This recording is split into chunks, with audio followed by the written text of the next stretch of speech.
হয়তো মসজিদটা মানুষের কাছে হয়তো এর কম দাম হতে পারে, কিন্তু আমার আল্লাহর কাছে তার দাম কম না বেশি থাকবে? বেশি থাকবে। আপনার কোটি টাকা আছে আলহামদুলিল্লাহ, কিন্তু আপনি হালালভাবে চলেন, তাহলে আল্লাহ আপনার উপর সন্তুষ্ট হবেন। আপনার কোটি টাকা আছে, আপনি হারাম পন্থা ইনকাম করেছেন, হারামের পথে চলেছেন, মানুষকে কষ্ট দিয়েছেন, মানুষকে তিলে তিলে শেষ করে দিয়েছেন, মানুষের উপরে জুলুম করেছেন, মানুষের উপরে নির্যাতন করেছেন, মানুষের উপরে নিপীড়ন করেছেন। আজকের সমাজে তো এগুলো হরহর চলতেছে। আপনারা আমারে বলেন, এখানে এমন কোনো ব্যক্তি আছেন হরিণের গোশত খাইছেন? আসেননি কেউ? বাজার থেকে কিনতে পারবেন? ওই একজন খাইছে, দুইজন খাইছেন। প্রত্যেক দিন খান নাকি জীবন একবার?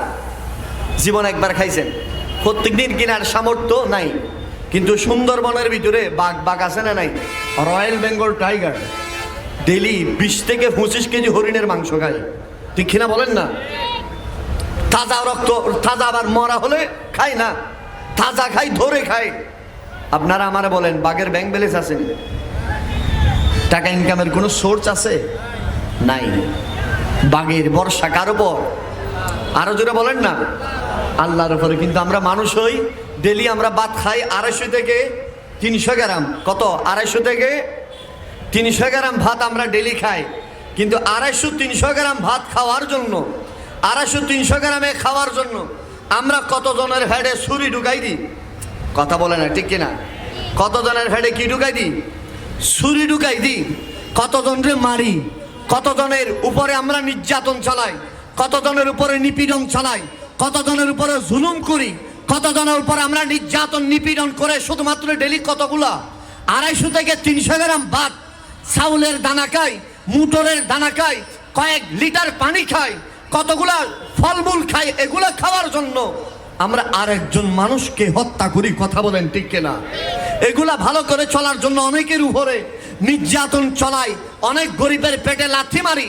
আপনারা এই মসজিদ ত্যাগের প্রাণ কেন্দ্রে বাবারা বলেন, এটা কি আমার আল্লাহ খুশি হবে?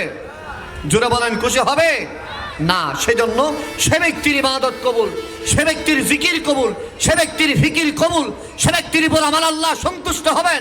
সে ব্যক্তির উপর রাসূল আরবি সরকার মদিনা সুরুর কালবাসিনা ইমামুল আম্বিয়া নবী শামসুদ্দোহা বদরুদ দুজা সদরুল উলা নূরুল হুদা আকায়ে নামদার মুহাম্মদুর রাসূলুল্লাহ আল্লাহর হাবিব সন্তুষ্ট হবেন। যেই উম্মত, যে আল্লাহর বান্দা একনিষ্ঠভাবে হক হালাল বুঝে নিজের জীবনকে পরিচালিত করে। কথা বলেন, ঠিক কিনা? আমরাও হক হালাল বোঝার মানার দরকার আছে না নাই? আরে বাবা মসজিদ থেকে বাবারা বলেন না, দরকার আছে না নাই? আমরা হারামে থাকবো নাকি হালালে? আরো জোরে বলেন, হালালে। সেজন্য আমি একটা কথা প্রায় সময় বলি, একজন মানুষের সাকারাতের মত চলতেছে, সাকারাতের বিছানা। ওই সময় আপনারা আমারা বলেন, আপনারা জ্ঞানী মানুষ, শিক্ষিত মানুষ, ওই সময় একজন মানুষকে কোটি টাকার বান্ডেল দিছে, আর এক পাশে ইমান। কোনটা নিবে বলেন? টাকা লাগবে? কোনটা কোনটা? ইমান। ইমান, ইমান মহামূল্যবান ইমান। যে ইমান থাকলে কবরের ভিতরে দুনিয়ার মানুষ আপনাকে রাখবে, মুস্তাফা শেষে কবরকে জান্নাতের বাগান বানাবেন। যদি ইমান থাকে, দুনিয়ার মানুষ আপনি খাতমা বিল খায়র হবেন। আপনার ঘরে মালাকুল মাউত আসার আগে নবী মুস্তাফা এসে আপনাকে কলমা পড়াবেন। সুবহানাল্লাহ, জোরে বলেন না। আরে নবী আসবে, কালমা পড়ুক, এটা আমরা চাই না? সেজন্য দুনিয়ার কোনো আপন আপনার আমার হবে না, আপন হবেন মদিনাওয়ালা, ঠিক কিনা বলেন না?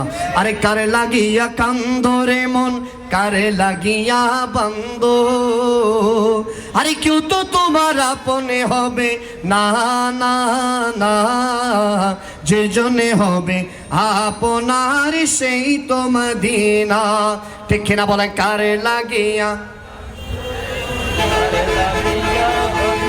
আরে কারে লাগিয়া কান্দরে মন, কারে লাগিয়া বান্দ, আরে কেউ তো তোমারই আপনে হবে না, না না, যে জনে হবে আপনার। আরে এই দুনিয়া আপনি জানা, আজকে আছে কালকে নাই।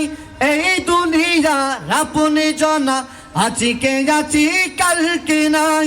দয়ালি নবী, মায়ারি নবী, আপনার সদাই, আপনার সদাই। নাই এমন পুরা নবী যারি নাই তুলনা, যে জন্যে হবে আপনারি মদিনা।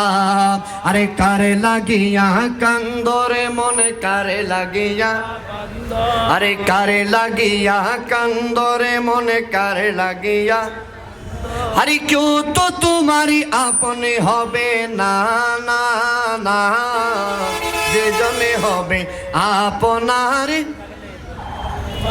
সালাতুনে আ